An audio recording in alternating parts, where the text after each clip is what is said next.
जय हिंद बच्चों, स्वागत है आपका अपने यूट्यूब चैनल ज्ञान 22 में। बच्चों, आज हम लोग पढ़ेंगे हृदय के डायग्राम और इसके ब्लड फ्लो के बारे में, यानी हृदय के अंदर रक्त कैसे बहता है। ठीक है। तो बहुत से बच्चों को यह टॉपिक बहुत ही कठिन लगता है, लेकिन आज हम इसे बहुत ही आसान भाषा में समझेंगे, जिससे आप कभी नहीं भूल पाएंगे। तो चलिए शुरू करते हैं और आप वीडियो के अंत तक बने रहें। इससे पहले आप लोगों ने इसके हार्ट का फर्स्ट और सेकंड पार्ट नहीं देखा है, तो पहले आप उसको देखें।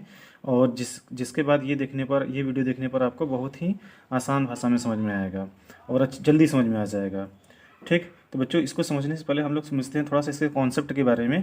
जैसे आप लोगों में देखा होगा कि जो हैंडपंप होता है गाँव में, तो हैंडपंप क्या होता है, हैंडपंप क्या होता है, ध्यान दीजिएगा कि वो क्या करता है, पानी से जो ज़मीन के अंदर पानी होता है उस पानी को क्या करता है, ये खींचता है ऊपर की तरफ। ठीक। ये पानी को ऊपर की तरफ खींचता है और एक तरफ से बाहर निकालता है। तो हैंडपंप क्या करता है, जब ये पंप करता है तो ज़मीन के अंदर से जो पानी होता है पानी को खींच करके वो बाहर की तरफ निकालता है। यानी हैंडपंप के अंदर कोई पानी नहीं होता है, वो ज़मीन के अंदर से पानी को खींच करके बाहर निकालता है। ठीक उसी प्रकार मनुष्य का हृदय होता है।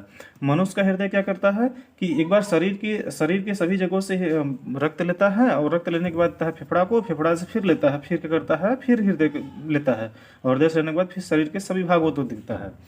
ठीक। तो देखिए, समझते हैं इसको।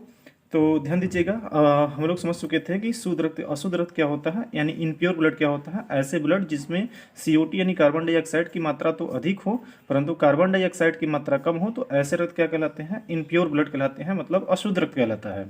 ठीक। शुद्ध रक्त किसे कहते हैं, वह रक्त जिसमें ऑक्सीजन की मात्रा तो अधिक हो परंतु कार्बन डाइऑक्साइड की मात्रा कम हो, तो ऐसे रक्त क्या कहलाते हैं, शुद्ध रक्त यानी प्योर ब्लड कहलाता है। तो ध्यान दीजिएगा, शरीर से जो अशुद्ध रक्त होता है वो सबसे पहले हृदय के अंदर दायां अलिंद भाग में प्रवेश करती है। हम लोगों ने पहले पढ़ चुका था कि हृदय कितने कक्षक होते हैं, हृदय में 4 कक्षक होते हैं। कौन कौन से, दायां अलिंद, बायां अलिंद, दायां निलय और बायां निलय। ध्यान रखिएगा, आपको बताया गया था कि जो अलिंद होता है वो बड़ा होता है, और अलिंद जो होता है वो कैसा होता है, छोटा होता है, स्मॉल साइज का होता है, और जो निलय होता है वो कैसा होता है, बिग साइज का होता है, मतलब बड़ा आकार होता है इसका।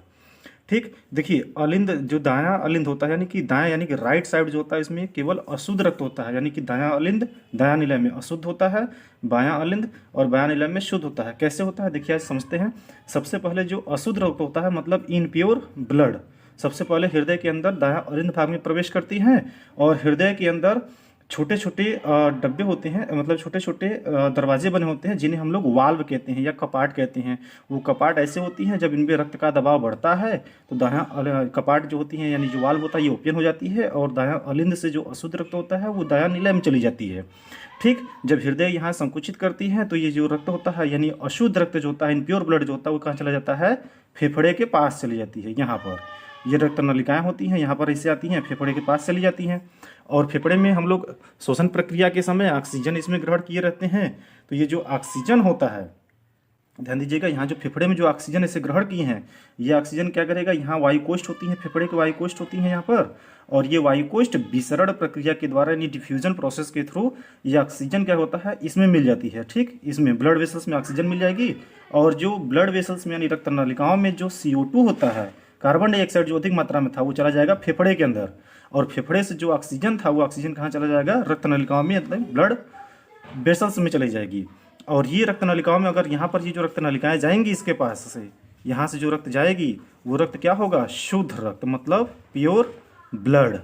ठीक है, प्योर ब्लड, यानी इसमें ऑक्सीजन की मात्रा क्या होगी, अधिक, और CO2 की मात्रा कम होगी। ठीक है। अब यहाँ से देखिए, जो शुद्ध रक्त है वो हृदय के अंदर फिर प्रवेश करेगी। जैसे आपको बता रहे थे, पंप कभी भी रखता नहीं है अपने पास। तो यहाँ पर ध्यान दीजिएगा कि ये जो शुद्ध रक्त है यानी प्योर ब्लड है, वो जाएगी फिर हृदय के पास। तो ये हृदय के पास फिर जा रही है, किस भाग में जाएगी, दायां अलिंद वाले भाग में जाएगी। तो दायां अलिंद में कौन सी रक्त प्रवेश किया है, प्योर ब्लड। प्योर ब्लड मतलब शुद्ध रक्त। ठीक। जिसमें ऑक्सीजन की मात्रा अधिक है। अब ये शुद्ध रक्त जो है कहाँ प्रवेश करेगी, दायां अलिंद में। दायां अलिंद में फिर यहाँ पर होते हैं द्विवलन कपाट होती हैं, यानी बाइकास्पिड वाल्व होती हैं, और बाइकास्पिड वाल्व पर जब ब्लड का प्रेशर पड़ता है तो ये बाइकास्पिड वाल्व ओपन हो जाती हैं ऐसे। तो यहाँ से जो शुद्ध रक्त होता है वो बायां अलिंद से चला जाता है बायां निलय में। ठीक। बायां निलय से जब हृदय संकुचन करता है तो ये फिर निकलता है रक्त जो है, ये शुद्ध रक्त, ध्यान रखिएगा, ये प्योर ब्लड है। प्योर ब्लड बायां निलय से कहाँ चली जाएगी, शरीर में, और शरीर के अंदर होती हैं कोशिकाएं। ठीक। ध्यान दीजिएगा, कोशिकाएं होती हैं। कोशिकाओं में होती है माइटोकॉन्ड्रिया, जो श्वसन प्रक्रिया के लिए ऑक्सीजन तो ले लेती है और बदले में क्या मिला देती है, CO2 यानी कार्बन डाइऑक्साइड। तो जो कोशिकाओं से यानी जो शरीर से रक्त निकलेगा वो कौन सी ब्लड है, इनप्योर ब्लड, मतलब अशुद्ध रक्त जिसमें CO2 की मात्रा अधिक है। यहाँ पर O2 अधिक था, ध्यान रखिएगा, यहाँ पर O2 अधिक था लेकिन यहाँ CO2, क्योंकि ये ब्लड क्या हो गया, अशुद्ध हो गया हो। ठीक, अब देखिए ये अशुद्ध रक्त फिर क्या जाएगा, हृदय के पास। तो हृदय के पास जाएगा तो फिर यहाँ प्रवेश करेगा दायां अलिंद में।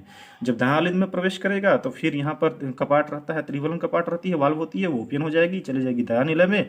और दायां निलय से जो इनप्योर ब्लड होता है वो चला जाएगा लंग्स के पास, फेफड़े के पास, और डिफ्यूजन प्रोसेस के थ्रू ब्लड क्या होता है, प्यूरिफिकेशन हो जाती है और ब्लड जो होता है ये प्योर हो जाता है, शुद्ध हो जाता है, यानी कि इसमें ऑक्सीजन की मात्रा इंक्रीज हो जाती है और CO2 की मात्रा डिक्रीज होती है, क्योंकि CO2 तो चला गया था फेफड़ा में और फेफड़ा चला जाता है ऑक्सीजन ब्लड वेसल्स में, तो रक्त क्या हो जाता है, प्योर हो जाता है, मतलब शुद्ध हो जाता है। तो ये शुद्ध रक्त फिर हृदय के अंदर प्रवेश करती है दायां अलिंद में, मतलब लेफ्ट आर्ट्रिकल में। तो दायां अलिंद में जब प्रवेश करती है, यहाँ बाइकास्पिड वाल्व होती है, ये ओपन हो जाएगी और ओपन होने के बाद ये बायां अलिंद से जो ब्लड होता है, प्योर ब्लड होता है, वो चला जाएगा बायां निलय में। और बायां निलय में जब जो हृदय होता है वो संकुचित करेगी तो यहाँ से जो ब्लड है वो निकल करके, यानी जो प्योर ब्लड है वो निकल कर कहाँ चली जाएगी, शरीर के विभिन्न भागों में जहाँ पर कोशिकाएं होती हैं, कोशिकाएं ऑक्सीजन ले लेंगी और उसमें CO2 मिला देंगी, तो ब्लड क्या हो जाएगा, जब CO2 की मात्रा बढ़ जाएगी तो क्या हो जाएगा, ब्लड इनप्योर ब्लड हो जाएगा, मतलब अशुद्ध रक्त हो जाएगा। फिर ये हृदय के अंदर प्रवेश करेगा। यानी अगर एक रास्ता हम इसका देखें कि पाथ कैसे बनता है, तो ठीक ध्यान दीजिएगा, ये पाथ कैसे बनता है तो कुछ इस प्रकार से बनेगा। सबसे पहले तो है राइट आर्ट्रिकल, फिर उसके बाद कहाँ गया है, राइट वेंट्रिकल, फिर उसके बाद कहाँ गया है, लंग्स यानी फेफड़े के पास चला गया है। फेफड़े से फिर कहाँ चला गया है, फेफड़े से फिर कहाँ चला गया है, यहाँ पे देखिए ये बायां अलिंद में, मतलब लेफ्ट आर्ट्रिकल में। लेफ्ट आर्ट्रिकल से कहाँ चला गया है, लेफ्ट वेंट्रिकल से कहाँ चला गया है, शरीर के सभी भागों में चला गया है, मतलब बॉडी में चला गया है। बॉडी से फिर कहाँ चला गया है, राइट आर्ट्रिकल में। तो ये रास्ता जो हमेशा ऐसे घूमता रहता है, ठीक है। अगर हम देखें, देखिए यहाँ पर कौन सी रक्त था, इनप्योर, मतलब अशुद्ध, तो इसीलिए कहा गया था आपको कि राइट साइड में क्या होता है, अशुद्ध, यानी यहाँ पर आप देखें तो ये इनप्योर ब्लड होती है। राइट साइड में कैसा होता है, इनप्योर ब्लड होता है, और यहाँ पे देखिए यही दोनों भाग में क्या था, प्योर ब्लड। यही हम आपको स्टार्टिंग में बताए थे, ठीक है, प्योर ब्लड होता है। ठीक, तो ध्यान दीजिएगा कि इससे, इस टॉपिक से रिलेटेड जो भी अगर आपको डाउट हो तो आप कमेंट्स के माध्यम से पूछ सकते हैं। अगर आपको यह वीडियो अच्छा लगा हो तो एक लाइक ज़रूर करें और अपने दोस्तों के साथ इस वीडियो को शेयर करें। और ऐसे ही आसान भाषा में साइंस सीखने के लिए हमारे चैनल ज्ञान 22 को सब्सक्राइब करें। धन्यवाद।